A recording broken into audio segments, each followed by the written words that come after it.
Welcome back mga katambalan, mga hot topic and issue pag-usapan natin. Update po tayo kay Barbie Fortesa na kung saan nga po ay nag-post itong si Barbie na nasa false nail po siya at nagpaayos nga ng kanyang kuko. Makikita na napakaganda na ng kuko nitong si Barbie Fortesa. At nag-post din itong si Barbie ng napakaraming books na kung saan nga po ay nagbasa itong si Barbie. Bukod nga po doon ay nag-pictorial itong si Barbie. Syempre kasama itong si Genre na stylist niya. Makikitang napaka-organize itong si Genre at talaga namang ayos na ayos yung damit na gagamitin itong si Barbie sa kanyang mga photoshoot.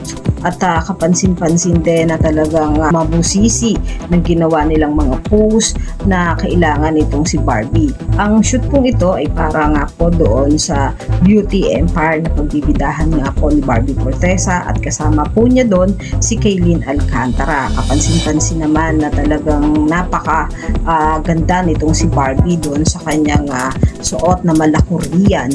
At makikita nga kay Barbie na lutang ang kagandahan at ang skin nito dahil maputi nga itong si Barbie at talagang bagay na bagay at kahit na anumang damit na isuot nito ay bagay nga sa kanya. Samantalang makikita naman yung iba't ibang post na ginawa ni Barbie doon sa photoshoot niya para sa Beauty Empire. At bukod nga doon ay pinakita rin yung mga damit na ginamit nga nitong si Barbie doon sa naganap na photoshoot. Samantalang nakakaaliw nga itong si Barbie nakuha nga sa The Creation Studio and GMA Network na kung saan nga ay nagsasayaw sila ng kanyang kasama sa Beauty Empire na talaga namang nakakaaliw at nakakatuwa yung dalawa. Yung mga update natin ngayon kay Barbie Fortesa. Kayo mga katambalan, ano ang masasabi nyo? Mag-comment lang sa comment section at pag-usapan natin.